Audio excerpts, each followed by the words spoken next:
All right, thank you very much. So I'm going to start with a little bit of background on what is bovine viral diarrhea virus, or BVD virus, and why we're interested in it, and then talk about our proof of concept study where we produced the first gene-edited calf with reduced susceptibility to this really important pathogen. So BVD virus is one of the most significant viral pathogens affecting the health and well-being of cattle worldwide. And infection with BVDV is associated with a variety of clinical manifestations, including enteric disease or diarrhea in young calves. BVD can cause respiratory disease in cattle of all ages. And in mature cattle, BVD causes a variety of reproductive issues, including transient infertility in both males and females. And when BVD infects a pregnant dam, the virus can also cross the placenta and infect that developing fetus. And depending on the stage of gestation, there can be variable outcomes, including spontaneous abortions, malformations.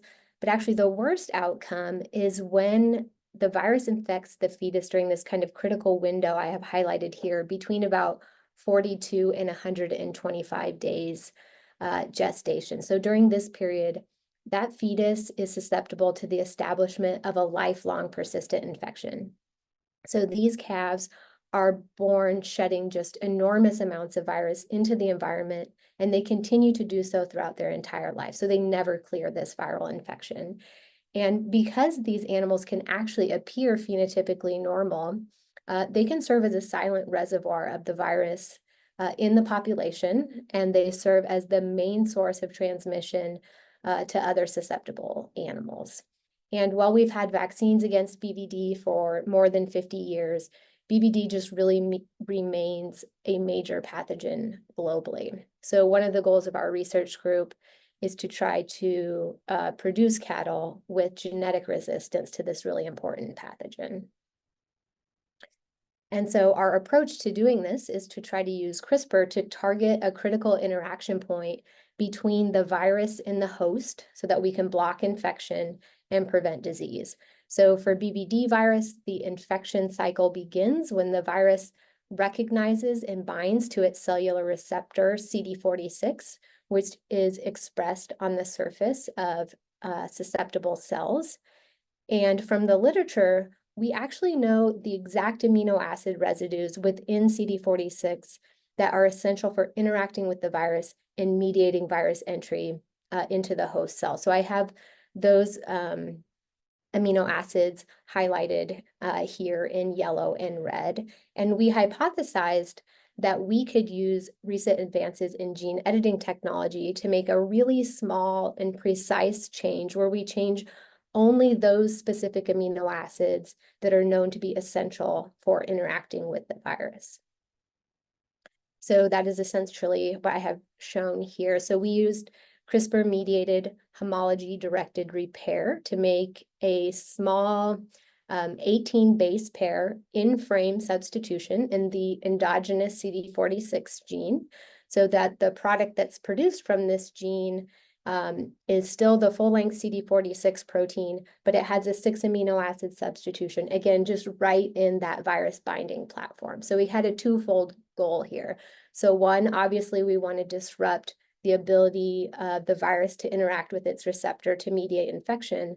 But a secondary goal is that we really need to preserve the function of CD46. So it has a number of essential roles for the host. So we want to preserve all of its normal and essential cellular functions. So we took a really stepwise approach to testing this hypothesis. So we started first by making the edits just in a cell line typically used in the laboratory to study this virus, and then took it all the way through the production and challenge of a live animal containing the edit. And so in the 15 minutes I have today, I'm just going to give the highlight kind of each of these stages. So again, we started with just cells that we can grow in the laboratory. These are a bovine kidney cell line called MDBK. And so in the laboratory, we're actually able to make two edits. So one is we made this precise 18 nucleotide 6 amino acid substitution in CD46 And so that's labeled throughout as CD46 ALPTFS. That's our 6 amino acid substitution. And then as a control for our experiments in the laboratory, we also made a complete gene deletion. So we actually deleted the entire open reading frame for CD46. So what's shown here in panel B is microscopy images. So here's our parent unedited cell line. Blue is going to be the nucleus, and green is showing CD46 expression and localization to the cell surface. This next panel is our cells that have our precise 6 amino acid substitution. And you can see that CD46 expression was not altered. So we still had similar levels of expression and localization with our precise edit. And then we also have our complete gene deletion where there is no CD46 expression. So once we had created these cells, we then infected them in the laboratory to look for altered susceptibility to the virus. So that's what we're looking at here. We infected these cells with multiple different isolates of BVD, which are shown along the bottom here. And these belong to both major genotypes of the virus that circulate globally. So blue is going to be susceptibility in our unedited cell line to the different isolates. Green is our 6 amino acid substitution, and red is our gene deletion. And so you can see we see a dramatic reduction in BVD susceptibility for both of our CD46 edited cell lines. And importantly, we see no difference for any of the isolates between a complete gene deletion and a very small precise genome edit. So this suggests our 6 amino acid substitution completely eliminates the ability of the virus to interact with CD46 to enter host cells. Now, you will notice that there is some residual infectivity that we can see for some of these isolates. So for BVD virus, and actually many members of this same virus family and even across virus families, when you grow them in cultured cells in the laboratory, the virus can adapt to use entry mechanisms that it doesn't typically use in vivo. And so for BVD, it's known that the virus can use heparin sulfate. And so to test if that's what's happening here, we can pre-incubate the virus with heparin, which will bind up those heparin sulfate binding sites on the surface of the virus proteins. And then when you put that on the cells, you can see we can completely eliminate all of this residual infectivity. And this is a common cell culture adaptation that takes place. So once we felt pretty comfortable, we know what's happening in our in vitro system, we feel comfortable with our edit. We next wanted to produce a live animal that has this desired modification in both copies of the CD46 gene and in every cell in that animal's body. And so the approach that we used is cloning by somatic cell nuclear transfer. And we've heard about this quite a bit, but we started with fibroblasts from an adult Gyr breed female. We then made our precise 18 nucleotide encoding a 6 amino acid substitution in those primary cells. Something I want to highlight is at this point, then after we do clonal selection, we're actually able to do whole genome sequencing at this point to make sure we have our desired modification in both copies of the CD46 gene. And we can also look for off-target modifications at this stage.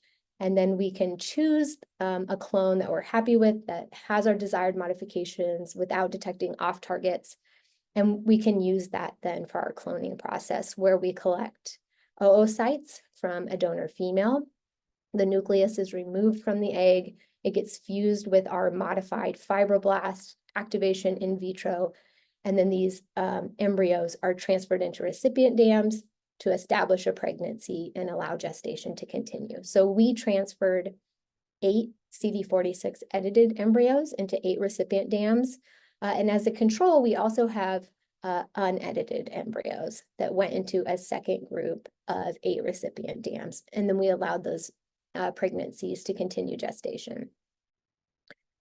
Now, we stopped kind of at 100 days gestation. We were curious, what does BVD susceptibility look like in a 100-day fetus? And if you remember from my first slide, this is that critical window when that fetus is susceptible to the establishment of a lifelong persistent infection. So essentially every cell in that fetus is susceptible to viral infection. So we want to know, what is the impact of our CD46 modification on fetal susceptibility during this critical window?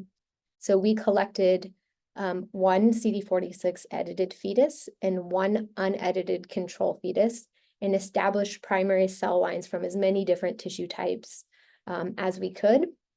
And then we infected those primary cells ex vivo in the laboratory. So here, again, we're looking at microscopy images.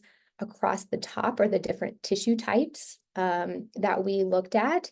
And then as you move down here, think of each of these as a pair, where the top is the cells that came from the unedited fetus, and below it is the matched cell that came from the CD46 edited fetus.